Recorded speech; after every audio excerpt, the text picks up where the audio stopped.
Moisturiser कोणतं वापरू पावसाळ्यामध्ये? तर हायड्रेशनसाठी स्मॉलर अमाउंटमध्ये आणि वॉटरी आणि जेल बेस्ड असे 2 मॉइश्चरायझर्स वापरायचे. 2 कोणते मॉइश्चरायझर्स आहेत जे मला प्रचंड सध्या आवडतायत. तेलकट त्वचा होती आहे. पावसाळ्यामध्येच नव्हे, एरवी पण आमचे मेकअप आहे आणि या सगळ्या ह्याच्यामध्ये एम्ब्रिओलिसे माझं नेहमी नाव म्हणताना चुकतं ऑफकोर्स. सेन्सिटिव्ह स्किनचं जबरदस्त ₹2,500 मॉइश्चरायझर आहे. खूप महाग आहे. मला मान्य आहे. हे एकदा वापरल्यानंतर दुसरीकडे तुम्हाला जावंसं वाटत नाही, इतकं सुंदर आहे. वॉटर बेस्ड आहे. तर असं ते मेडिकलमध्ये किंवा डॉक्टर सजेस्ट करतात ना, तसं हे दिसतं.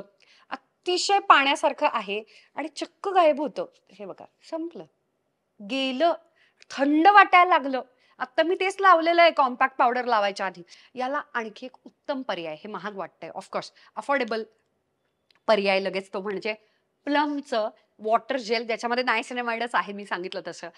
सुंदर मॉइश्चरायझर आहे. हलकं जेल बेस्ड न्यूट्रिजिनाचं कमाल आहे. वॉटरी असल्यामुळे, जेल बेस्ड असल्यामुळे ॲक्ने प्रोन वगैरे सगळे लावतात. तेच आता आपल्याला पावसाळ्यात सगळ्या स्किन टाईपनं लावलं तरी चालणार आहे. कारण ऑलरेडी तेल एक्स्ट्रा आपल्या चेहऱ्यावरती येतच आहे. शोषून घेतं, छान दिवसभर टिकतं, हायड्रेशन पण मिळतं.